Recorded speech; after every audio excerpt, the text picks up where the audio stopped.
ایک دفعہ حضرت عیسیٰ علیہ السلام اپنے شاگرد کے ساتھ ایک سفر پر جا رہے تھے کہ راستے میں ایک جگہ آرام کی غرض سے رکے اور شاگرد سے پوچھا، تمہاری جیب میں کچھ ہے؟ شاگرد نے جواب دیا، جی میرے پاس 2 درہم ہیں۔ حضرت عیسیٰ علیہ السلام نے اپنی جیب سے 1 درہم نکال کر شاگرد کو دیا اور فرمایا، یہ 3 درہم ہو جائیں گے، قریب ہی آبادی ہے، تم وہاں سے 3 درہم کی روٹیاں لے آؤ۔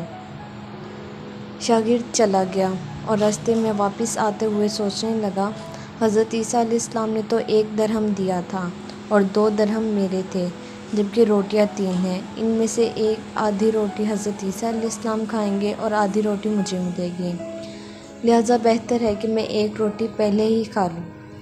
چنانچہ اس نے راستے میں ہی 1 روٹی کھا لی اور باقی 2 روٹیاں لے کر حضرت عیسیٰ علیہ السلام کے پاس پہنچا۔ حضرت عیسیٰ علیہ السلام اور شاگرد نے جب کھانا کھا لیا تو حضرت عیسیٰ علیہ السلام نے شاگرد سے پوچھا کہ 3 درہم کی کتنی روٹیاں ملی تھیں؟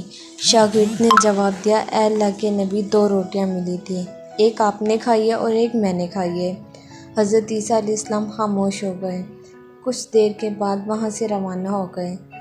راستے میں ایک دریا آیا۔ شاگرد نے حیران ہو کر پوچھا، اے اللہ کے نبی، ہم دریا عبور کیسے کریں گے جبکہ یہاں تو کوئی کشتی بھی نظر نہیں آ رہی؟ حضرت عیسیٰ علیہ السلام نے فرمایا، گھبراؤ مت، میں آگے چلوں گا، تو میرا دامن پکڑ کر پیچھے چلتے آنا، خدا نے چاہا تو ہم دریا عبور کر لیں گے۔ چنانچہ حضرت عیسیٰ علیہ السلام نے دریا میں قدم رکھا اور شاگرد نے بھی ان کا دامن تھام لیا۔ اللہ کے حکم سے آپ نے دریا اس طرح سے عبور کر لیا کہ آپ کے پاؤں بھی گیلے نہ ہوئے۔ شاگرد نے یہ دیکھ کر کہا، میری ہزاروں جانیں آپ پر قربان ہوں، آپ جیسا صاحب اعجاز نبی پہلے کبھی مبعوث ہی نہیں ہوا۔ حضرت عیسیٰ علیہ السلام نے فرمایا، یہ معجزہ دیکھ کر تیرے ایمان میں کچھ اضافہ ہوا؟ شاگرد نے جواب دیا، جی ہاں، میرا دل نور سے بھر گیا ہے۔ پھر حضرت عیسیٰ علیہ السلام نے فرمایا، اگر تمہارا دل نورانی ہو چکا ہے تو بتاؤ روٹیاں کتنی تھیں؟ شاگرد نے جواب دیا، اے اللہ کے نبی، روٹیاں صرف 2 ہی تھیں۔ پھر حضرت عیسیٰ وہاں سے آگے چل دیے۔ راستے میں ہرنوں کا ایک گول گزر رہا تھا۔ حضرت عیسیٰ علیہ السلام نے ایک ہرن کو اشارہ کیا تو وہ آپ کے پاس چلا آیا۔ آپ نے اسے ذبح کر کے اس کا گوشت کھایا اور شاگرد کو بھی کھلایا۔ جب دونوں گوشت کھا چکے تھے تو حضرت عیسیٰ علیہ السلام نے اس کی کھال پر ٹھوکر مار کر کہا، اللہ کے حکم سے زندہ ہو جا۔ ہرن زندہ ہو گیا اور واپس دوسرے ہرنوں سے جا ملا۔ شاگرد یہ معجزہ دیکھ کر حیران ہو گیا اور کہنے لگا، اللہ کا شکر ہے جس نے مجھے آپ جیسے نبی اور استاد عطا فرمایا۔ حضرت عیسیٰ علیہ السلام نے فرمایا، یہ معجزہ دیکھ کر تمہارے ایمان میں کچھ اضافہ ہوا؟ شاگرد نے کہا، اے اللہ کے نبی، میرا ایمان پہلے سے دگنا ہو چکا ہے، پہلے سے زیادہ ہو چکا ہے۔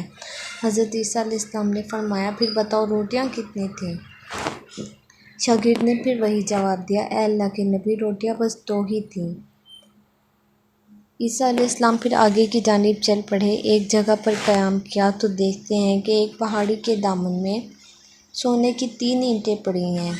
حضرت عیسیٰ علیہ السلام نے فرمایا، 1 اینٹ میری ہے، اور شاگرد کو کہا، 1 اینٹ تمہاری ہے، اور تیسری اینٹ اس آدمی کی ہے جس نے تیسری روٹی کھائی تھی۔ یہ سن کر شاگرد بہت شرمندگی سے بولا، تیسری روٹی میں نے ہی کھائی تھی۔ حضرت عیسیٰ علیہ السلام نے اس لالچی شاگرد کو چھوڑ دیا اور جاتے ہوئے فرمایا، 3 اینٹیں تم لے جاؤ، اور یہ کہہ کر حضرت عیسیٰ علیہ السلام وہاں سے روانہ ہو گئے۔ اب لالچی شاگرد اینٹوں کے پاس بیٹھ کر یہ سوچنے لگا، انہیں گھر کیسے لے جایا جائے۔ اسی دوران کچھ ڈاکوؤں کا وہاں سے گزر ہوا۔ انہوں نے جب یہ دیکھا کہ ایک شخص کے پاس سونے کی 3 اینٹیں ہیں تو انہوں نے اسے قتل کر دیا اور آپس میں کہنے لگے کہ اینٹیں 3 ہیں اور ہم بھی 3 ہیں، لہٰذا ہر ایک شخص کے حصے میں 1 اینٹ آئے گی۔ اتفاق سے وہ تینوں ڈاکو بھی بھوکے تھے۔ انہوں نے ایک ساتھی کو پیسے دے کر کہا کہ شہر قریب ہی ہے، تم وہاں سے روٹیاں لے کر آؤ اور کھانا کھانے کے بعد ہم اپنا اپنا حصہ تقسیم کر لیں گے۔ چنانچہ ایک شخص ان میں سے روٹیاں لینے گیا اور دل میں سوچنے لگا، اگر میں روٹیوں میں زہر ملا دوں تو باقی دونوں ساتھی مر جائیں گے اور میں 3 اینٹوں کا اکیلا مالک بن جاؤں گا، جبکہ دوسری طرف اس کے دونوں دوست دونوں ساتھیوں نے آپس میں مشورہ کیا کہ اگر ہم اپنے ساتھی کو قتل کر دیں تو ہمارے حصے میں ڈیڑھ اینٹ آئے گی۔ جب ان کا تیسرا ساتھی زہر آلودہ روٹیاں لے کر آیا تو انہوں نے منصوبے کے مطابق اس پر حملہ کر کے اس کو قتل کر دیا۔ قتل کرنے کے بعد انہوں نے خوشی میں سوچا کہ اب کھانا کھا لیں، ہمیں کھانا بھی زیادہ مل گیا اور سونا بھی۔ پھر جب انہوں نے روٹیاں کھائی تو وہ دونوں بھی زہر کی وجہ سے وہیں مر گئے۔ پھر جب واپسی پر حضرت عیسیٰ علیہ السلام اسی راستے سے گزرے تو دیکھا کہ اینٹیں ویسی کی ویسی ہی پڑی ہیں، جبکہ اس کے پاس 4 لاشیں پڑی ہیں۔ آپ نے یہ دیکھ کر ٹھنڈی سانس بھری اور پھر فرمایا، دنیا اپنے چاہنے والوں کے ساتھ یہی سلوک کرتی ہے۔